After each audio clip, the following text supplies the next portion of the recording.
G'day guys, it's Sam here from Build Not Bought. Now today I'm going to do a bit of a different video. This is sort of a first for me, and that is because it's going to be a bit of a review video. Now I haven't done one of these, and I think it's something that people can learn a lot about, because if you're in the market for a certain product and someone's used it for a while like myself, then why not give my opinion on it. So I will be upfront and say that the Alu-Cab tent that I've been running was supplied to me about a year ago from a company in Perth. They said try it out, do an install video, but beyond that point there was no written contract or anything, and today's review video is completely unbiased. I'm going to say the good and the bad and literally what I think about this tent. Bit of a summary of this whole video. I think it's an excellent product and it's probably one of my favorite things on this patrol, and I've said that to a lot of people and I still stand by that just because of the ease. I think this is definitely going to be sort of the future when it comes to camping and forward driving. This is going to be the standard thing once more and more products of these come out and the prices start coming down, of course. So let's jump in and take a closer look at this thing.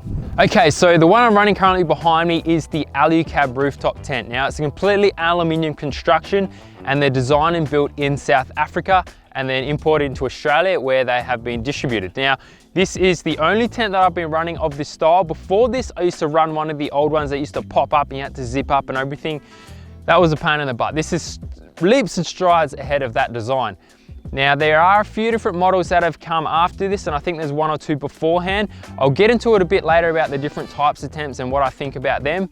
But on this one specifically, it is really awesome construction. When we're talking about the durability and the design of it, I really like it. I like the way that they look. The Alu-Cab specifically, I was real big on the fact that I wanted it low and sleek, and the way that the sides sort of rake down and the front sort of tips in a bit really suited the patrol. And I've been sort of offered a few different tents recently, and I kind of just don't want to go that way just purely because of the way it looks. Like, this is a really sleek design, but obviously that's not what this whole thing's about. Looks is part of it, but it's also about how they work as well.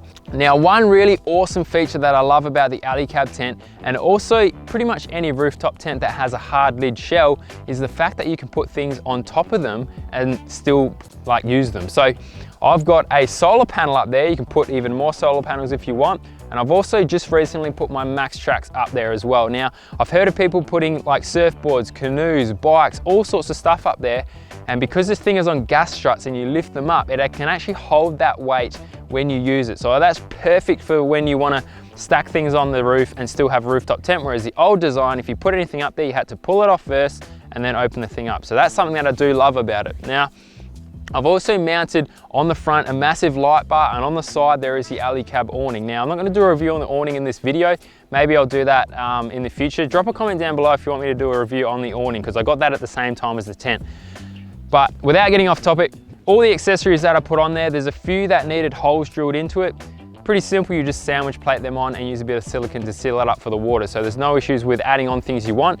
But what's also really cool about this is they're actually supplied with runners along each side, so you can actually bolt on accessories without having to drill holes. So I've done that with using the awning that utilizes some of that. And on the passenger side, I haven't got anything hooked on there at the moment. I wanted to put my shovel or something up there, but I've also made a little bracket that can hook the ladder on. If I've got the awning out and I can't use the ladder on the back, the ladder goes on the side, and that's where I sort of utilize that runner. What else on the side? I think we'll just go for a closer look now and have a look. All right, I think it's time to really get down to the nitty gritty of what I do and don't like about this tent. Now, this is how I get up. Getting into the thing. Now, I've always just walked up the back. Being a ute, I've got the tray there and also the tow bar, so I step my way up and hop in, which has been fine for me. But the supplied ladder is good when you're with someone that isn't used to doing that. Or I've taken the missus out and she prefers a ladder, but each to their own. Now, you can pretty much access the tent from either the side windows or the rear, so that's good. You can get in any way you want. We'll get to the inside a bit later, but talking about the external, this here actually, before we get into that, weight's something I wanted to mention as well. Now, this whole thing, I believe the complete weight of this without anything inside is about 70 kilos. So that's a fairly hefty bit of weight up there, but remember, it's aluminium construction. It's not sort of, comparing to those fabric tents, it's a different ballpark, but it's fairly light for what it is. So 70 kilos up there, with the awning on the side as well as an extra 30, so it's about 100 kilos on the roof, which makes a difference, but I've compensated that with sway bars, etc., shocks and stuff, so it's not too bad driving on the road. Now, this shelter here is pretty good. obviously pops up whenever you set it up, and it's the only thing that you really have to set up once you push the thing up. Now that keeps all the rain out, of course. All the canvas is waterproof. These poles here are really nice. It's a design that's been around for years and they've used them in all sorts of tents, but what I'm starting to notice now is where they actually connect onto the tent. It's sort of been used that many times, it's starting to wear that hole out. And a couple of times when it's really windy, it actually pops out the bottom there, and then this thing kind of falls down unexpectedly. So I've tried knocking it with a hammer and sort of squeezing that hole back together, but it seems to just keep wanting to pop out. So that's just something to keep in mind. I reckon once you get new poles, you can just update them and it'll probably fix that issue. But that's sort of something that I've noticed as well. When you open and close it, there's two latches here, which I used for ages just as they were, which was fine, but we're on quite a long trip at the moment, and there's quite a bit going on inside when you come to bedding, because we've got hot and cold climates. We need some sleeping bags, etc. in here, and I've actually gone and added some extra pins as well, so the pins hold it down just to stop it popping up when you don't want it to on the road. I've noticed the gas struts. Now, there's two ways guys do this, and they have the gas struts either on the inside or the outside of the tent. On the outside, obviously you've got to deal with the elements out there, but what I find on the inside, if there's any moisture in here, if you've gone on a trip and it's slightly rained or there's any condensation, when you shut it, I'm started to notice a little bit of rust developing on those gas struts. Now this has been 12 months of use, so it didn't really start appearing until recently, but it's just something to keep in mind. The gas struts still work perfectly, like they're really strong, they haven't started to leak or anything. But I'm just curious to see what's going to happen with that. But it's just a case of changing out that gas strut. I personally prefer them on the inside. I think obviously when they're on the outside, it gets in the way for mounting things and it becomes an issue. So I'd probably prefer this way anyway, but it's something to keep in mind.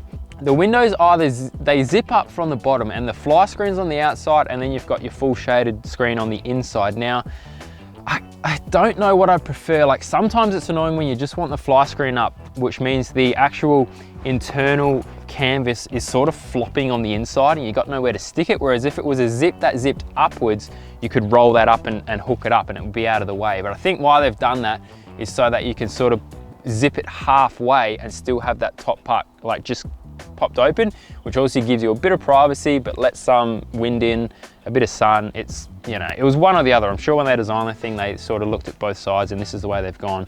A lot of other tents zip up from the bottom and then the top's connected. So a bit of pros and cons to each design. I think it's time to sort of pop into the tent now and see what's going on here. I've got filthy boots on, so I want to keep them on the outside. So I'm just going to lay like this. All right, welcome to inside. It's a bit messy because obviously we've been on the road for a good, coming up 2 months now, so a bit filthy. Now inside, I really love this tent because for a start, you got so much room. The way it pops up, so simple, but still I can pretty much stand up inside here, which is really handy when you're getting dressed, putting pants on, things like that. You've got a bit of room to move. Now, the next best thing I love is this board here, which has a whole bunch of pockets. So you can chuck your thongs in here, you can chuck, we've got some of these wipes, so you can have a bit of a baby wipe shower in the morning, magazines, iPad, all sorts of stuff up here, which is really handy. And this comes standard on all the Alu-Cab tents. So I've seen a few other ones, they've got maybe 1 or 2 pockets, but this has a really nice selection. So there's 6 up here. Now behind that is this beautiful sort of white silk fabric-y stuff. Now that's just is awesome to look at. It's white and I thought it was going to get filthy, but it hasn't been too bad. It's not too dirty and I've never actually cleaned it. So it's a nice little touch which makes it feel a bit luxurious. Also, what's handy with these pockets, just the specific case that I've got for this iPad, the way you open it's got a little kind of rear hump thing which I can hook in like that, and it's perfect for watching movies laying down. So just something I figured out which has been quite handy.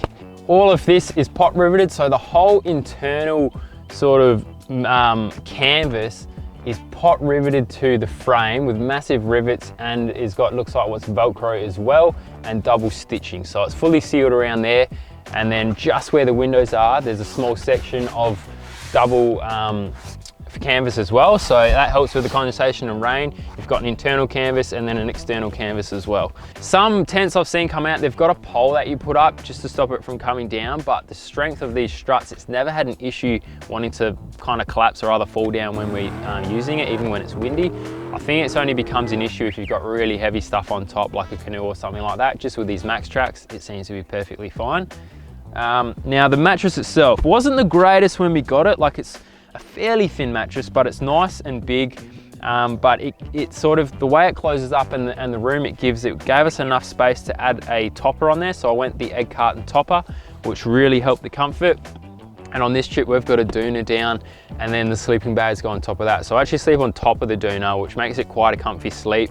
And then when it gets really hot, I can just throw the sleeping bags in the canopy and just run under the doona, which is just perfect. So there's no issues. We kind of found the best way to get the most comfort sleeping, and after a few nights, you kind of get used to it. I think any rooftop tent, you kind of get a bit sore for the first couple of nights. The other thing with sleeping is, it's the same with any tent, you want to get pretty level. Like if your car sways to the side a bit, or you park on a bit of a hill, you always want to make sure that your head is at the highest point. I have slept it with my head at this end a couple of times to give myself a bit of a nicer angle to sleep on, but it is designed to have your head down the end where the camera is, and I'll show you why in a sec. That's sort of what it's designed for, the more comfort. Obviously looking up here if you want to look at a screen or get to your pockets or whatever. There's also hardwired electricity up here, so you got your 12 volts all sorted. There's 2 lights that have been supplied, which is pretty cool. So they're reading lamps, and that's why you kind of want your head at that end if you want to use those lamps. And there's also 2 USB outputs for charging phones and accessories, etc., which we always use as well, which is pretty awesome. One thing I would like to see is, and I'm going to do it eventually, is run a cable, just tuck it up behind this the whole way up and put an LED strip across the top, because even with those reading lights there, when you come into it in the dark, you want a light up high, and we tend to put one of the headlamps and hook it on one of these pockets just to give some down lighting. So it'd be nice to get something up there, and obviously a fan for the summer, but I don't think you can fit a fan in here and then close the thing up. So it's just a little battery one we might chuck up there. When it's a cold night, they reckon you breathe almost a litre of water in condensation when it's a cold night. So being so cold outside and being humans on the inside, you actually heat up the air around you, and it causes quite a bit of condensation on not only the rivets, but also the canvas itself. So you wake up in the morning and you kind of wipe your hand down and it's all wet.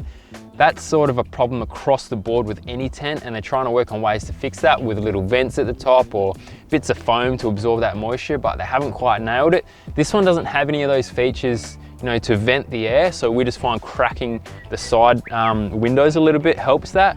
But it's still a bit of an issue, because when it's cold, you've got to wait for the sun to come out to dry the thing, because if you close it up, all your sort of blankets and pillows get a bit damp the next time you open it. So it's something that obviously they're going to work on in the future with these design of tents, but it's one of the things that probably up there is one of the most annoying things using any sort of rooftop tent. All right guys, so that has been a little bit of a quick review of my thoughts of the Alu-Cab rooftop tent. Like I said at the start of the video, it's one of the favorite things on this four-wheel drive. Now, for the money, they're fairly expensive. I don't want to quote the price in this video, but it's up there in the thousands. Now, I think that's a little bit steep for what they are, but what I reckon is going to happen is over the next 2, 3 or 4 years, this is going to become the norm in the four-wheel drive industry. There's going to be a lot of companies starting to pop up and produce these sort of tents, creating more competition in the market, and of course bringing that price down, and it'll become to an affordable level where sort of everyone will be able to get one, and it will just be the future of camping. So would I pay the full amount for one of these now? Oh, probably not. Look, you can get away with a swag and a fairly decent rooftop without throwing thousands of dollars at something like this. I would probably sit there and wait until the price comes down a bit before I bought one of these cash. But in saying that, it has been it has helped me get out there camping a lot more. It's so much easier to set up. It just eliminates that sort of annoying task when you rock up to camp that, oh, I've got to set up the tent before you can go and have a rest. So overall, I sort of rate it quite highly. Those few little tweaks here and there, it's really, there's no major dramas with the design. It's one of those things that as time goes on, things will get ironed out, and as they bring out newer and newer models, those little annoyances will go away, but there's nothing really that dramatically sort of pulls me away from a design like this. So make sure guys, if you enjoyed the video, give it a thumbs up and drop a comment down below. Do you think you would go one of these rooftop tents? And if you have one that's slightly a different design or a different model, let me know about the features on that you may not see on this Alu-Cab, and let me know your thoughts on that, because I love to sort of know what else is out there and what guys are doing, because I've only seen a few different models, so I haven't seen every type of rooftop tent out there in this design. But I'll see you guys in the next episode. Thanks for watching. Take it easy. Peace out. I've got to run far. So I've just been ripping around in this thing, on the flat, but there's a jump over there. I'm going to jump that, but first you got to hit subscribe.